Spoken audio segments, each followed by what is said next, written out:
Class 12 UP board के प्यारे विद्यार्थियों, स्वागत है आप सभी का शिवम लेक्चरर में। नागरिक शास्त्र का पेपर है जो कि बोर्ड एग्जाम 2025 के लिए सबसे ज़्यादा इंपॉर्टेंट है, तो आप लोग वीडियो को पूरा अंत तक देखिएगा।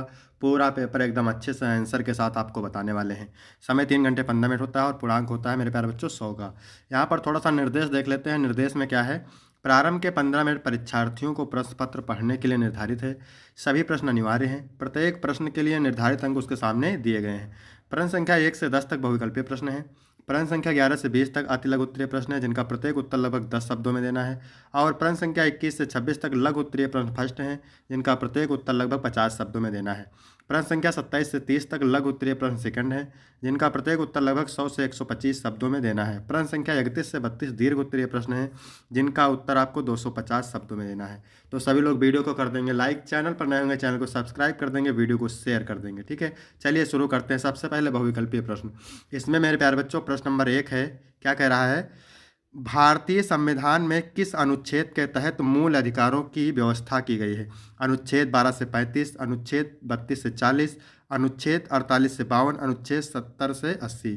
तो भारतीय संविधान में, ठीक है, अनुच्छेद 12 से 35 के तहत मूल अधिकारों की व्यवस्था की गई है। तो आपका 12 से 35, ठीक है, ये ऑप्शन करेक्ट हो जाएगा यहाँ पर। इसके बाद प्रश्न नंबर 2 है मेरे प्यारे बच्चों।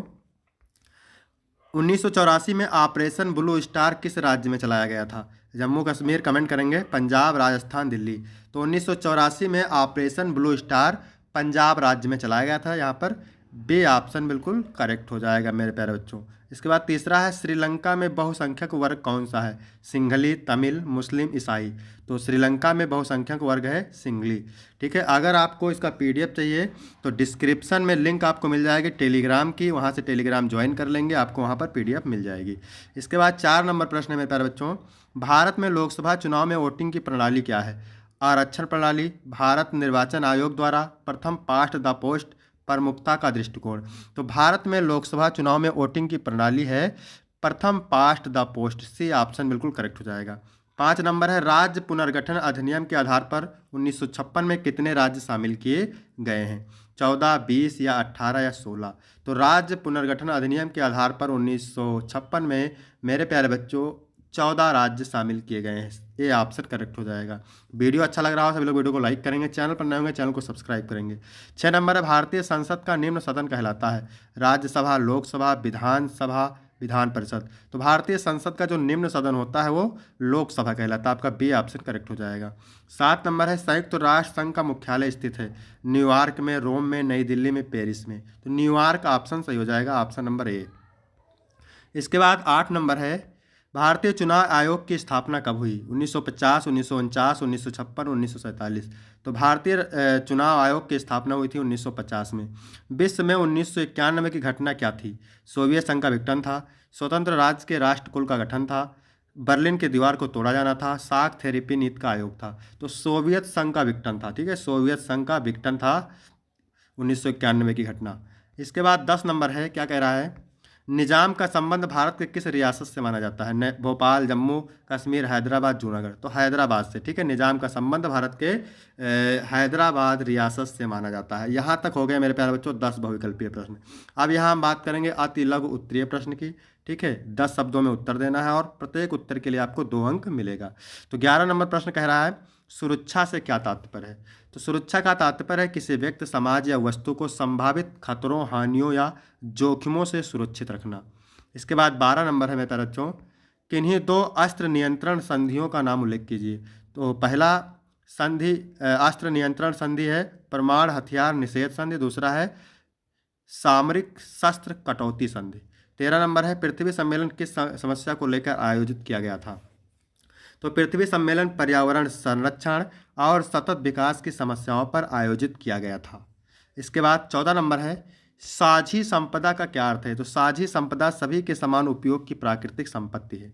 ठीक है, देश में प्रथम बार गठबंधन सरकार कब बनी थी? देश में पहली बार गठबंधन सरकार 1977 में बनी थी। देश में पहली बार गठबंधन सरकार 1977 में मिली थी। 16 नंबर है, वैश्वीकरण क्या है? तो वैश्वीकरण से अभिप्राय किसी वस्तु, सेवा, पूंजी और बौद्धिक संपदा का एक देश से दूसरे देशों के साथ अप्रतिबंधित आदान प्रदान है।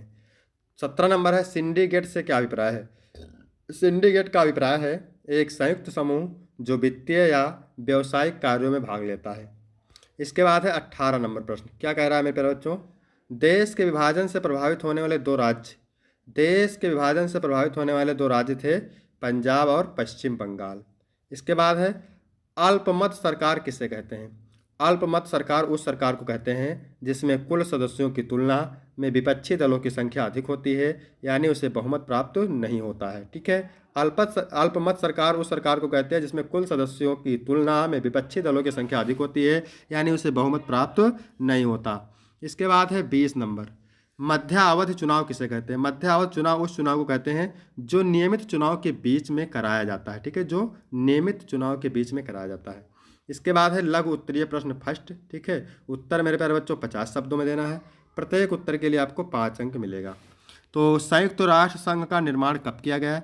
इसकी किन्हीं दो विशिष्ट संस्थाओं के नाम लिखिए तथा उनके कार्यों का उल्लेख कीजिए। तो संयुक्त राष्ट्र संघ का निर्माण हुआ था 24 अक्टूबर 1945 को। इसकी दो विशिष्ट संस्थाएं हैं।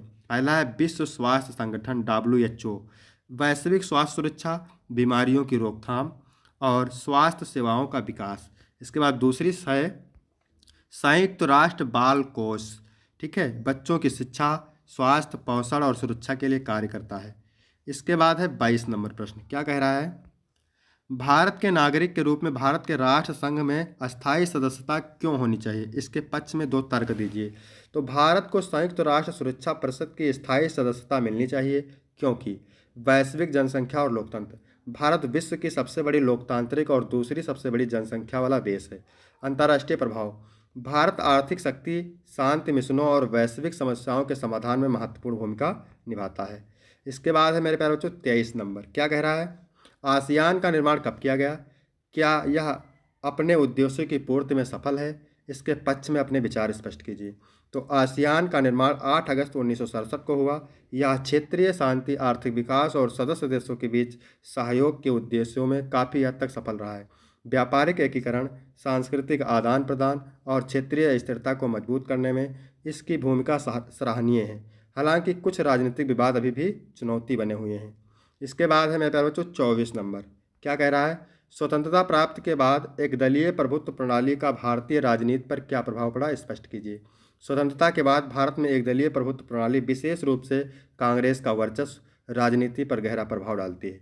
इसके बाद अगला क्वेश्चन है राजनीतिक स्थिरता।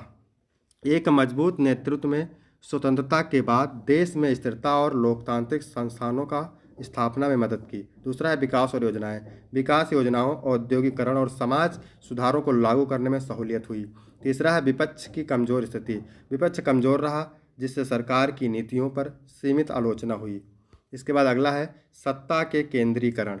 इसमें लिखेंगे मेरे प्यारे बच्चों, कई बार निर्णय लेने की प्रक्रिया में विविधता और बहस की कमी दिखी। यह प्रणाली प्रारंभिक दौर में फायदेमंद रही, लेकिन समय के साथ विविध राजनीतिक दलों का उदय लोकतंत्र को मजबूत बना दिया। इसके बाद है मेरे प्यारे बच्चों 25 नंबर प्रश्न। क्या कह रहा है? 1975 में आपातकालीन लागू होने से हमें क्या सीख मिलती है? स्पष्ट कीजिए।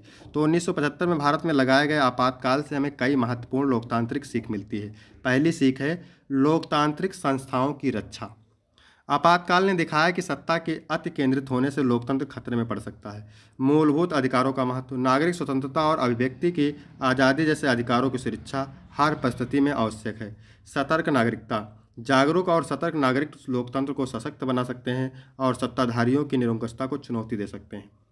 इसके बाद आगे लिख देंगे, आपातकाल ने लोकतंत्र को मजबूत बनाने और सत्ता का दुरुपयोग रोकने की दिशा में देश को सजग किया। इसके बाद हरित क्रांति क्या है? तो हरित क्रांति से अभिप्राय कृषि उत्पादन में होने वाली उस भारी वृद्धि से है जो कृषि की नई नीति अपनाने के कारण हुई।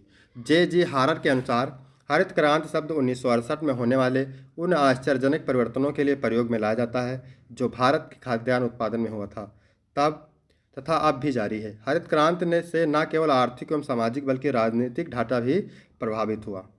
इसके बाद है लघु उत्तरीय प्रश्न सेकंड। ठीक है, प्रत्येक का उत्तर आपको देना है मेरे प्यारे बच्चों 100 से 125 शब्दों में और प्रत्येक उत्तर के लिए आपको मिलेगा 6 अंक। भारत और चीन की उभरती अर्थव्यवस्थाओं में वर्तमान की एक ध्रुवीय व्यवस्था को चुनौती देने की क्षमता है। वर्तमान परिस्थितियों की दृष्टि से क्या आप इससे सहमत हैं? अपने मत की पुष्टि में तर्क दीजिए। तो चलिए देखते हैं इसका उत्तर। भारत और चीन की उभरती अर्थव्यवस्था में एक ध्रुवीय व्यवस्था को चुनौती देने की क्षमता है। आर्थिक शक्ति, चीन विश्व की दूसरी बड़ी अर्थव्यवस्था है, जबकि भारत सबसे तेजी से बढ़ती अर्थव्यवस्थाओं में से एक है। पहली है दूसरी है भौगोलिक और जनसांख्यिकी प्रभाव। दोनों देश की विशाल जनसंख्या और रणनीतिक स्थिति वैश्विक शक्ति संतुलन में महत्वपूर्ण भूमिका निभाती हैं। इसके बाद तीसरा है तकनीकी और सैन्य विकास। दोनों देश तकनीकी प्रगति और सैन्य क्षमताओं को तेजी से बढ़ा रहे हैं। बहुध्रुवीयता की आवश्यकता, ये देश वैश्विक संस्थाओं में सुधार और शक्ति के संतुलन की वकालत करते हैं। हालांकि राजनीतिक विवाद और आंतरिक चुनौतियां इनकी क्षमता को सीमित कर सकती हैं।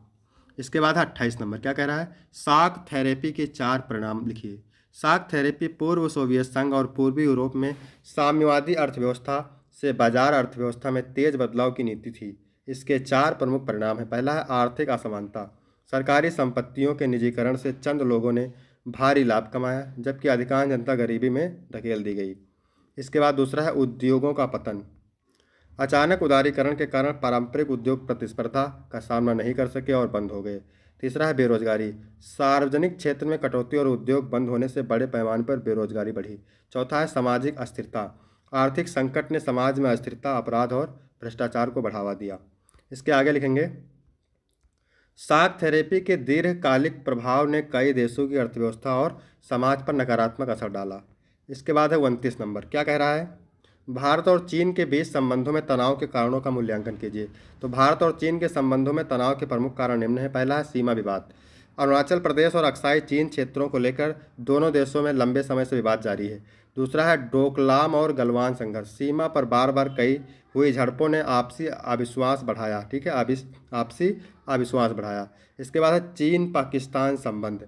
चीन का पाकिस्तान को समर्थन और चीन पाक आर्थिक गलियारा भारत की संप्रभुता को चुनौती देता है। व्यापार असंतुलन। चीन से भारी आयात और भारत का निर्यात कम होने से आर्थिक तनाव। क्षेत्रीय प्रभाव। एशिया में प्रभुत्व की होड़ और चीन का बेल्ट एंड रोड इनिशिएटिव। इसके बाद आगे लिखेंगे, ये कारण द्विपक्षीय संबंधों में सुधार के लिए चुनौती बने हुए हैं। इसके बाद है तीसरा नंबर क्या कह रहा है, क्षेत्रवाद क्या है या भारत की राज्य व्यवस्था को किस प्रकार प्रभावित कर रहा है। क्षेत्रवाद का अर्थ है किसी विशेष क्षेत्र, भाषा, संस्कृति या आर्थिक हितों के प्रति अत्यधिक जुड़ाव। यह तब प्रकट होता है जब लोग अपने क्षेत्रीय पहचान को राष्ट्रीय एकता से अधिक प्राथमिकता देते हैं। इसके बाद है भारत की राज्य व्यवस्था पर प्रभाव। राजनीतिक अस्थिरता। क्षेत्रीय दलों के उभार से केंद्र और राज्यों के बीच टकराव बढ़ता है। दूसरा है संघवाद पर प्रभाव। क्षेत्रीय मांगों के कारण केंद्र राज्य संबंधों में तनाव पैदा होता है। तीसरा है विकास में असमानता। क्षेत्रीय हितों के कारण राष्ट्रीय विकास योजनाओं में बाधा उत्पन्न होती है। इसके बाद है चौथा अलगाववाद। कुछ क्षेत्र अलग राज्य या स्वतंत्रता की मांग करने लगते हैं। क्षेत्रवाद का समाधान संतुलित विकास और राजनीतिक संवाद से संभव है। इसके बाद है दीर्घ उत्तरीय प्रश्न। ठीक है, तो इन प्रश्नों को आप तैयार करेंगे, मोस्ट इंपॉर्टेंट है। 31 नंबर प्रश्न है, उत्तर आपको 250 शब्दों में देना है। गुट निरपेक्षता की नीति का क्या अर्थ है। वर्तमान परिस्थितियों में यह भारत के लिए प्रासंगिक है, इसके पक्ष में अपना मत स्पष्ट कीजिए। अथवा वैश्विक पर्यावरण को बिना हानि पहुंचाए आर्थिक विकास करने की विभिन्न देशों के सामने एक चुनौती, इस कथन को उदाहरण सहित समझाइए। इसके बाद है बांग्लादेश युद्ध 1971 की विवेचना कीजिए अथवा जम्मू कश्मीर की समस्या का वर्णन कीजिए। तो यहाँ तक वीडियो कंप्लीट होता है। अगर आपको इसका PDF चाहिए तो डिस्क्रिप्शन बॉक्स में आपको टेलीग्राम की लिंक मिल जाएगी, वहाँ से टेलीग्राम ज्वाइन कर लेंगे, वहाँ से PDF आपको मिल जाएगी। वीडियो कैसा लगा, वीडियो अच्छा लगा हो तो लाइक करेंगे, कमेंट करेंगे। फिर मिलते हैं आपको अगले वीडियो में, तब तक के लिए जय हिंद, जय भारत।